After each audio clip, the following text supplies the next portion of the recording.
Cuán firme cimiento se ha dado a la fe de Dios en su eterna palabra de amor.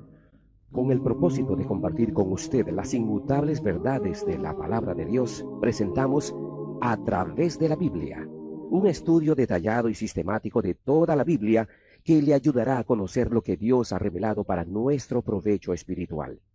Estos estudios bíblicos fueron diseñados y elaborados por el Dr. J. Vernon McGee, versado maestro de la Biblia, quien dedicó la mayor parte de su vida a la enseñanza clara y sencilla de la palabra de Dios. Acompáñenos, pues, mientras avanzamos en nuestro recorrido a través de la Biblia. Cuán firme cimiento la palabra de Dios. Es un gozo estar nuevamente con usted, amigo oyente, para traerle otro estudio de la serie A través de la Biblia.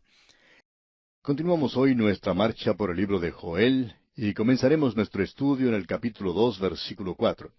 Ahora, en el capítulo 1 dijimos que se presentó una plaga de langostas en aquel día y que Joel estaba diciéndole a la gente que eso era una advertencia de parte de Dios. Joel, el primero de los profetas que escribió, condena la embriaguez entre la gente. Él no está condenando la idolatría aquí.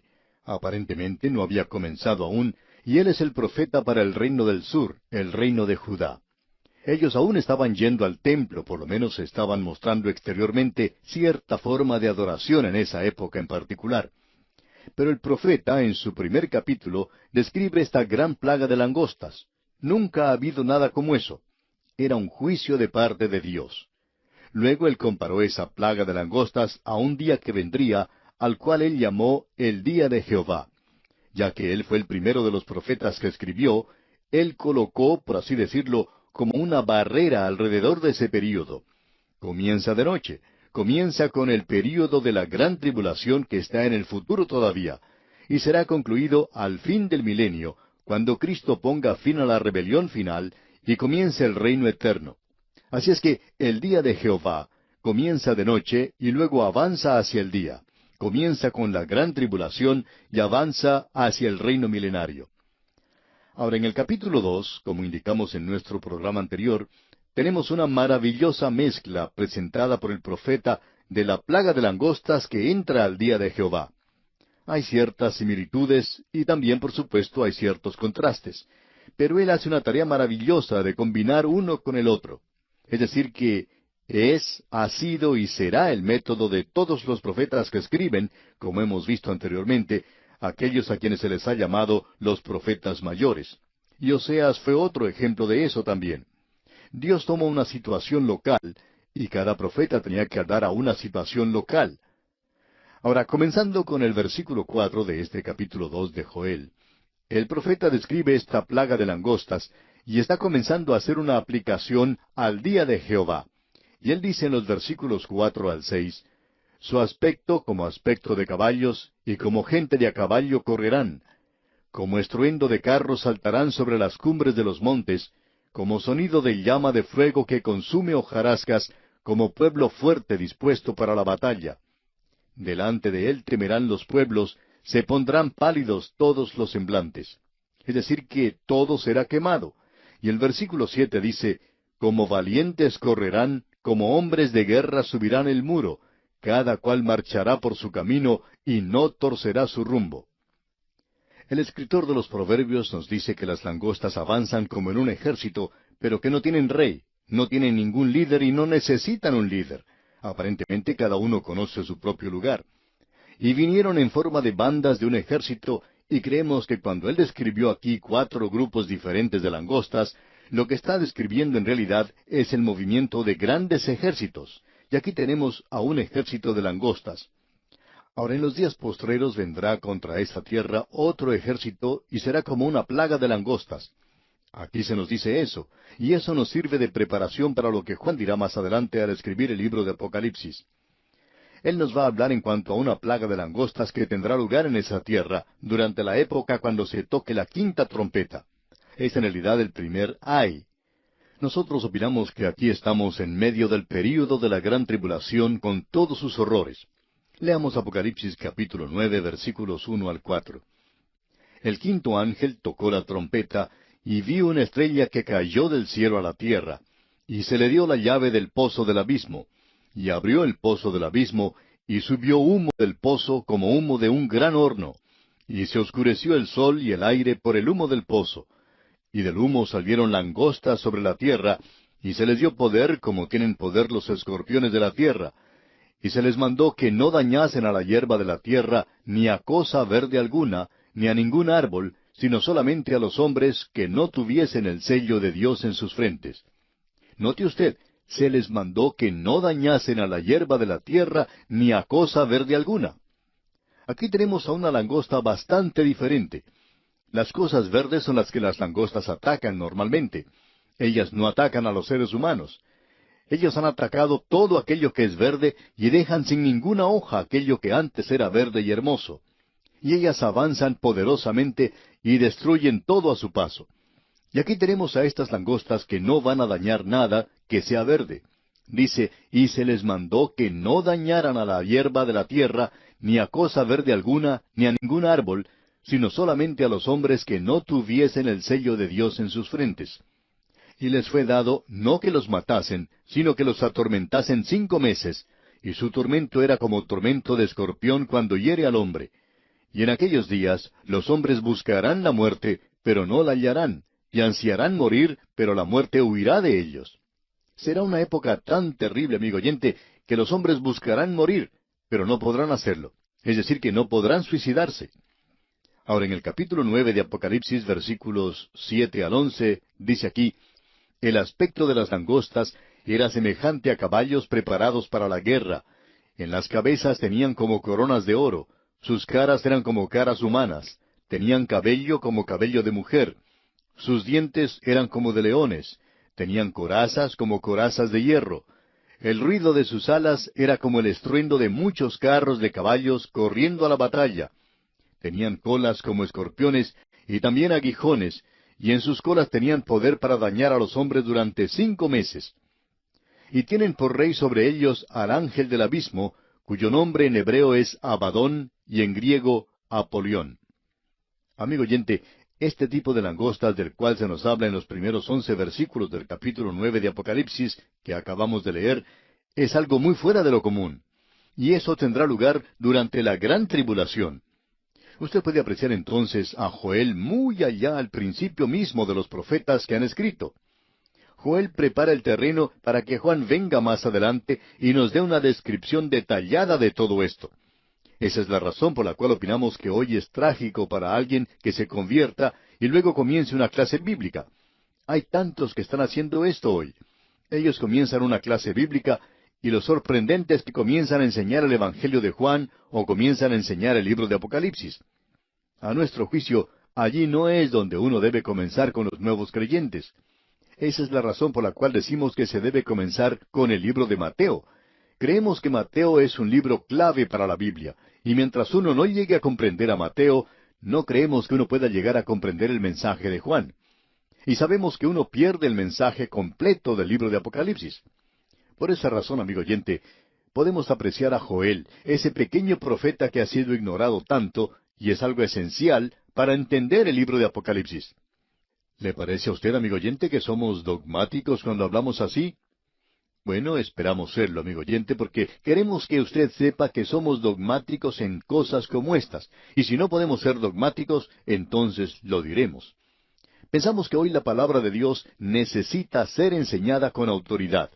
Si es la palabra de Dios, lo cual creemos con todo nuestro corazón, es algo muy importante, y es mucho más dogmático que algunas de las cosas que uno escucha hoy por allí, que vienen de parte del gobierno, de los políticos, de los científicos, o que vienen de las entrevistas que uno ve en la televisión. La palabra de Dios, amigo oyente, tiene mucho más autoridad. Por tanto, queremos ser dogmáticos en cuanto a esto porque lo creemos con todo nuestro corazón. Bien, regresemos ahora al libro de Joel, al capítulo 2, Y veamos lo que nos dice el versículo 7. Como valientes correrán, como hombres de guerra subirán el muro, cada cual marchará por su camino y no torcerá su rumbo. Usted puede apreciar que Joel está comenzando a salir de una plaga de langostas local hacia el futuro, hacia aquello que vendrá y lo que él ya ha llamado 2 veces el día de Jehová. Vamos a ver ahora que él está hablando en cuanto al día de Jehová. Leamos los versículos 8 y 9 ahora. Ninguno estrechará a su compañero, cada uno irá por su carrera. Y aun cayendo sobre la espada no se herirán. Irán por la ciudad, correrán por el muro, subirán por las casas, entrarán por las ventanas a manera de ladrones. Bien, así no era como actuaban las langostas en aquellos días. Ellas buscaban algo verde, algo que comer. Y en el versículo 10 leemos, Delante de él temblará la tierra, se estremecerán los cielos. El sol y la luna se oscurecerán, y las estrellas retraerán su esplendor. Ahora esto es algo más que una plaga de langostas, o de otra manera, Joel está exagerando. Y los profetas no exageraban, amigo oyente. Este es el cuadro que Juan nos presenta ya en Apocalipsis y que tendrá lugar durante el período de la gran tribulación. Ahora el versículo 11 de este capítulo 2 de Joel dice, Y Jehová dará su orden delante de su ejército, porque muy grande es su campamento. Fuerte es el que ejecuta su orden, porque grande es el día de Jehová y muy terrible. ¿Quién podrá soportarlo? El profeta menciona por 3ª vez al día de Jehová. Y eso calza muy bien con aquello que el Señor Jesucristo dijo, que si esos días no eran acortados, no habría carne que pudiera sobrevivir. Y luego dice, ¿quién podrá soportarlo? Bien, Juan en el libro de Apocalipsis nos da la respuesta. Él dijo que al comienzo de este período, Dios iba a detener todas las fuerzas de la naturaleza, que no iba a soplar el viento. Y Dios dice que si alguien va a pasar a través de este período, será su pueblo. Ellos tendrán que ser sellados.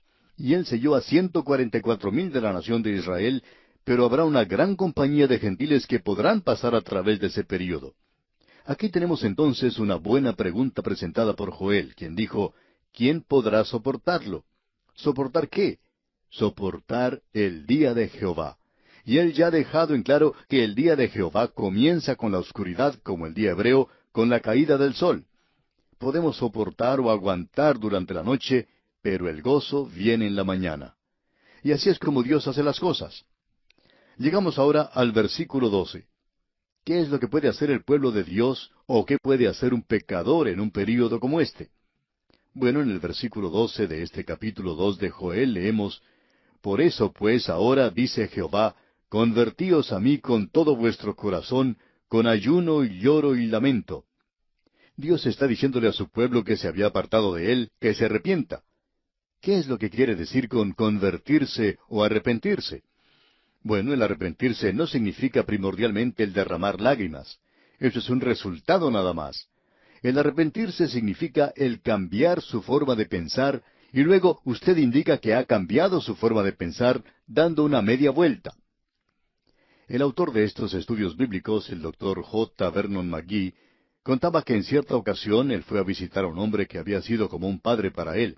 Era una persona que le había ayudado mucho en sus estudios y que en realidad le amaba como a padre.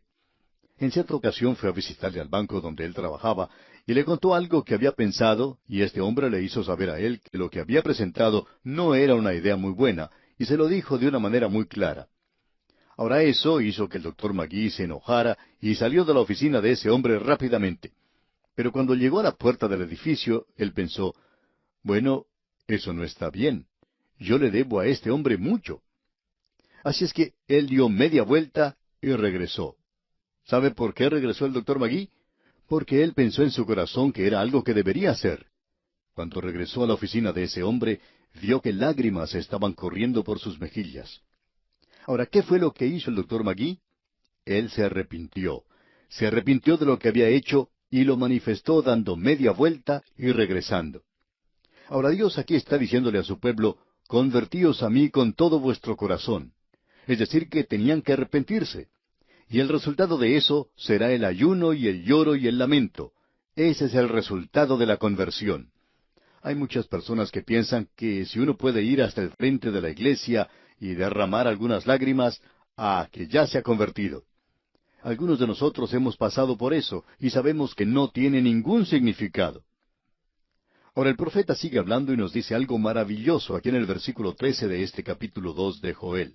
Dice, «Rasgad vuestro corazón y no vuestros vestidos, y convertíos a Jehová vuestro Dios, porque misericordioso es y clemente, tardo para la ira y grande en misericordia, y que se duele del castigo».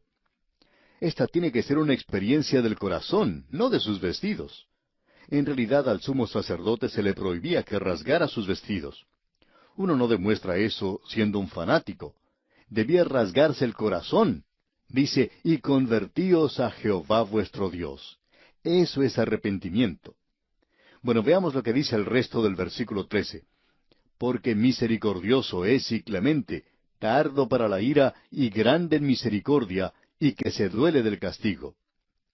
Cuando nos toque estudiar el libro de Jonás, vamos a hablar nuevamente en cuanto a lo que significa que Dios se arrepiente.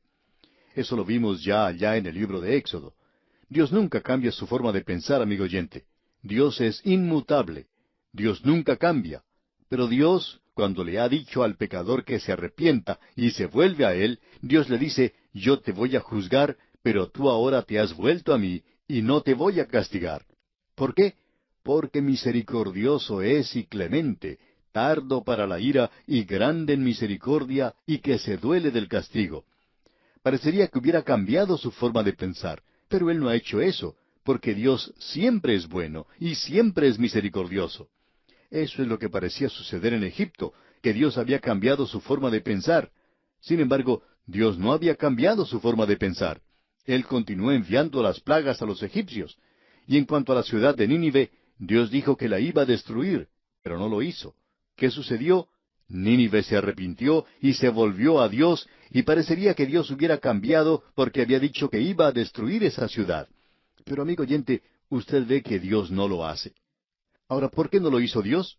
No es porque Él hubiera cambiado su forma de pensar, sino porque es inmutable. Él nunca cambia. Es porque Él siempre es bueno, y Él siempre es misericordioso. Él siempre es lento para la ira. Él siempre demuestra mucha clemencia. Y amigo oyente, usted puede depender de Dios, confiar en Él. No sabemos cómo el mundo le está tratando a usted, amigo oyente, pero no creemos que el mundo pueda ser muy clemente o misericordioso. En cambio, Dios sí lo es. ¿Y por qué es que mucha gente no va a Él donde puede obtener muchas cosas buenas de su parte? No lo entendemos. Ahora el versículo 14 de este capítulo 2 de Joel dice, ¿quién sabe si volverá y se arrepentirá y dejará bendición tras de él? Esto es, ofrenda y libación para Jehová vuestro Dios. Dios les bendecirá a ustedes nuevamente en el campo y en el viñedo y tendrán ofrenda y libación para Jehová. Y a propósito, la ofrenda de libación se menciona aquí ahora, pero no hay instrucciones en el libro de Levítico para una ofrenda de libación. La ofrenda de libación se derramaba sobre la otra ofrenda y era parte de la otra ofrenda. Era derramada sobre eso y se elevaba como vapor sobre los carbones encendidos. Y usted recuerda que el apóstol Pablo dijo que él quería que su vida fuera así, como una ofrenda de libación, una ofrenda sobre el sacrificio de Cristo. Él quería desaparecer así, como un vapor, porque pensaba que él no valía mucho. Lo que es importante, amigo oyente, es la redención que tenemos en Cristo. ¡Qué cuadro más maravilloso el que tenemos aquí! Y vamos a detenernos hoy aquí. Continuaremos Dios mediante en nuestro próximo programa. Mientras tanto, le sugerimos leer el resto de este capítulo 2 de Joel para estar así mejor familiarizado con su contenido. Aunque este es un libro de apenas 3 capítulos, es profundo en contenido y deseamos sacar el mayor provecho posible de él.